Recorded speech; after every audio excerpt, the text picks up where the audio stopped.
protegerlo.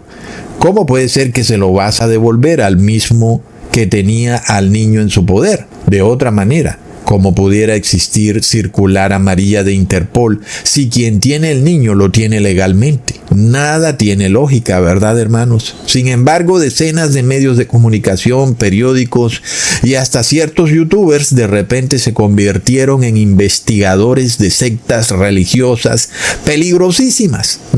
Todo esto es bastante curioso, toda vez que los mismos medios de comunicación masivos que se preocuparon tanto por esos niños, les importó muy poco cuando otros niños ahora en Gaza eran bombardeados con bombas israelíes. Y todo esto a través del movimiento sionista evangélico. Parece ser que la seguridad de los niños, niñas y adolescentes de Gaza les importa muy poco a estos medios de comunicación masivos. Otro aspecto bastante criticado por los medios masónicos del engaño informativo fue la vestimenta de las mujeres pertenecientes al culto Leptahor. Y entonces la noticia era: qué horrible cómo esas pobres mujeres son sometidas a llevar un manto negro de vestimenta donde solo se les puede ver su rostro. Pobres mujeres, ¿verdad, hermanos? ¿Acaso no es exactamente igual a cómo el Vaticano obliga a que se vistan sus miembros, es decir, a las monjas católicas, las cuales el Vaticano las encierra en conventos bajo llave contra su voluntad? ¿Acaso no es exactamente lo mismo? O tal vez yo diría peor, porque las mujeres de la supuesta secta Leptahor andan libres, toman aviones, van de una nación a otra, pero las monjas del catolicismo están bajo llave en conventos católicos. ¿Verdad que hay una tremenda hipocresía en el mundo? Entonces, parece que los católicos les gusta mucho apuntar el dedo y decir: mira qué horrible cómo hacen vestir a esas mujeres, cuando ellos mismos hacen vestir a las mujeres exactamente igual. Es decir, qué hipocresía tan espantosa la del mundo, hermanos. Uno se queda impresionado. Y esto llega al punto que los agentes católicos dicen que estas mujeres del culto Leptahor, por su manera de vestir, son las modernas talibanes judías. Ahora, hermanos, yo pregunto, ¿cómo deberíamos llamar a las monjas católicas que se visten exactamente igual? ¿Será que tendremos que llamarlas las modernas talibanes vaticanas? No puede ser, ¿verdad, hermanos? Porque hay mucho dinero de por medio. La secta Leptahor es pobre, el Vaticano es rico, entonces no pueden ser una secta porque son muy ricos. De eso se trata todo, del dinero, ¿verdad, hermanos? Quien tiene dinero es prestante y quien no tiene dinero es un delincuente. ¿Qué pasa con el mundo? La hipocresía del ser humano aumenta conforme llegamos al tiempo del fin y empieza a desbordarse de manera de que el cinismo y la hipocresía están desenfrenados en la mente de los idólatras. De verdad que es para quedarse con la boca abierta. También algunos youtubers dijeron que el culto Leptahor obligaba a las mujeres a parir una multitud de hijos. Y yo pregunto, ¿qué es lo que hace la secta católica del Opus Dei? ¿Verdad, hermanos? ¿Acaso no obligan a las mujeres a parir todos los hijos que puedan? Mientras tanto, el Bacardí suelto en Israel hizo un video denunciando las terribles atrocidades de la tal secta Leptahor, entre las cuales están obligar a sus hijos a comer frutas. ¡Plop! Luego el Bacardí suelto en Hollywood sigue mostrando más de las terribles atrocidades, como por ejemplo prohibirle a sus hijos que coman golosinas fabricadas, o que no coman cerdo, o obedecer las leyes dietéticas de Levítico, donde me dejas no ver televisión, o qué tal no permitir que sus hijos anden solos en la calle, o qué te parece vestir de forma recatada, ¿O qué tal los hombres que se dejan crecer la barba?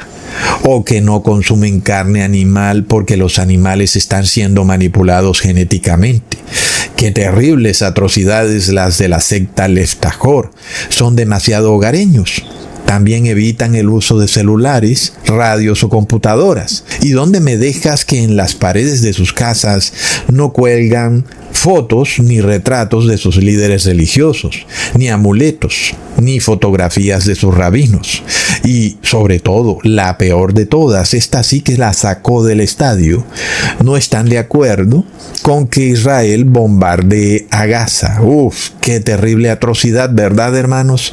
Además de todo, realmente me impresionó el lenguaje que usó este Bacardí suelto en Israel cuando iba a hacer su video diciendo que iba a caminar por las calles de Israel tratando de perseguir a las talibanes judías. ¿No es de locos que diga la palabra perseguir en pleno siglo XXI? Luego dijo que las iba a cazar y aclaró que se estaba refiriendo al verbo de cazar con Z, como cuando se caza un animal.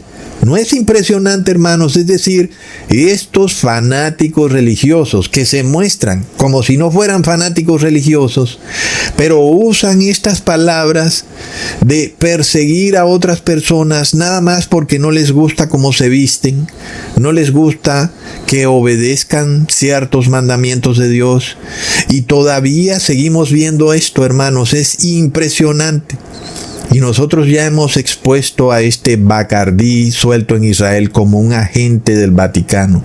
Y está bastante claro, ¿verdad?, que el Vaticano tiene un problema con los judíos hasídicos porque son los únicos que todavía no se quieren someter a los dogmas papales. Sabemos que el resto y la mayoría de judíos están perfectamente felices sometiéndose a los dogmas papales, pero los judíos hasídicos se rehúsan a someterse a los dogmas papales, aunque tienen algunos errores doctrinales, como vamos a ver en este video, pero también tienen algunas cosas o doctrinas muy correctas. ¿Verdad, hermanos? Y es curioso porque mientras este Bacardí suelto en Israel empezaba a tratar de perseguir a los supuestos talibanes judíos, un niño lo vio y llamó corriendo a su mamá gritando: mami, mira, aquí viene el judío sionista. Bastante interesante que los niños del judaísmo hasídico ya están apercibidos de este individuo y lo llamó un niño judío sionista. Muy curioso, ¿verdad, hermanos? De locos. Inclusive también muy interesante que ahí quedó registrado en el video. Y es que, hermanos, para entender nosotros qué es lo que está ocurriendo aquí, tenemos primero que entender qué es el sionismo, porque a veces el término nos toma por sorpresa, aunque no debería hacerlo, porque en parte viene de algo que es bíblico. Pero vamos a empezar por partes para que podamos entender todo el video. El sionismo en sí mismo es un movimiento que es como una imitación de la segunda venida de Jesús y de la reunificación del pueblo de Dios. Ese sería el verdadero sionismo, pero hoy tenemos un sionismo tergiversado, un sionismo que pretende forzar este evento de la segunda venida de Jesús con la reunificación del pueblo santo, y lo pretende hacer a través del nacionalismo, a través de la política, unificando la iglesia y el Estado. Es decir, que el sionismo mezcla el nacionalismo y el judaísmo en lo que nosotros hemos visto ya como movimientos fanáticos, donde todo es permitido en nombre de Dios y en nombre de la nación, ¿verdad? Porque si tú haces algo en donde tú individualmente quieres adorar a Dios sin hacerle daño a nadie, esta gente te llama extremista. Pero cuando ellos cometen crímenes de guerra basados en su judaísmo o en su religión, pero vinculados al colectivismo o al nacionalismo, entonces ahí ellos no son fanáticos religiosos. Bastante cínico, ¿verdad, hermanos? Entonces, si uno quisiera entender mejor qué es el sionismo, simplemente podemos desplazarnos a los tiempos de Jesús y podemos ver a los fariseos y saduceos. ellos eran sionistas, es decir, eran seres que pretendían obtener la victoria de su religión a través del nacionalismo, a través de las guerras, a través de la fuerza, de la violencia, forzando que el Estado de Israel obtenga la victoria, pero a través de medios humanos. Y es un sionismo pervertido o tergiversado, porque las personas buscan que la victoria ocurra a través de el poder del Estado, mezclando la religión como instrumento de control. En este caso, por ejemplo, nosotros podemos ver todos los crímenes de guerra que está cometiendo la nación de Israel en contra del pueblo palestino, y sin embargo todos esos crímenes de guerra son justificados precisamente porque supuestamente ellos son el pueblo elegido de Dios. Entonces vemos la mezcla de religión y nacionalismo causando mucho dolor, mucha guerra, y todo esto es permitido porque supuestamente son el pueblo elegido de Dios. Por tanto, según ellos, estarían en todo su derecho de apoderarse de la mayor cantidad de tierra posible, porque es ahí en Palestina donde ellos están siendo reunificados, y como supuestamente esto viene de Dios, tienen todo el derecho de tomar esos terrenos para traer de vuelta a todos los judíos del mundo. Entonces este es el movimiento sionista pervertido o tergiversado, y es el que llevó a la fundación del Estado de Israel en el año 1948.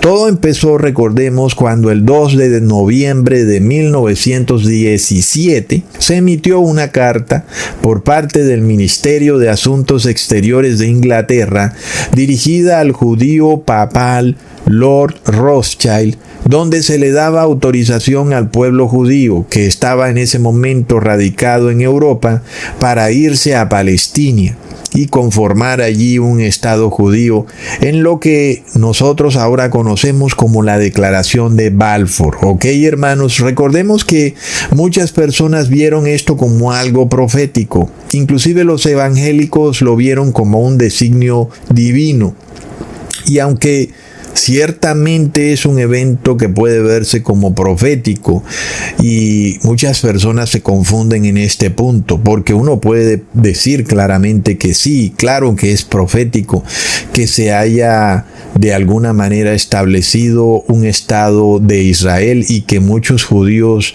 han emigrado a esa nación. Sí puede verse como profético, y de hecho en otros videos lo hemos visto como algo profético, y hemos estudiado los eventos que han ocurrido en torno a el establecimiento de Israel como nación o como Estado. Pero la gran pregunta es, ¿esto viene de Dios o no? ¿Verdad, hermanos? Porque el hecho de que sea profético no quiere decir que viene de Dios, porque hay cosas o eventos en la historia del mundo que ocurren por el poder del demonio y son proféticas, ¿verdad? Como lo vimos en el 2020, la imposición del 666 fue algo profético, pero no viene de Dios, ¿verdad, hermanos? Fue un movimiento del demonio. Aunque Dios lo permitió, sin embargo, no es algo que venga directamente de Dios.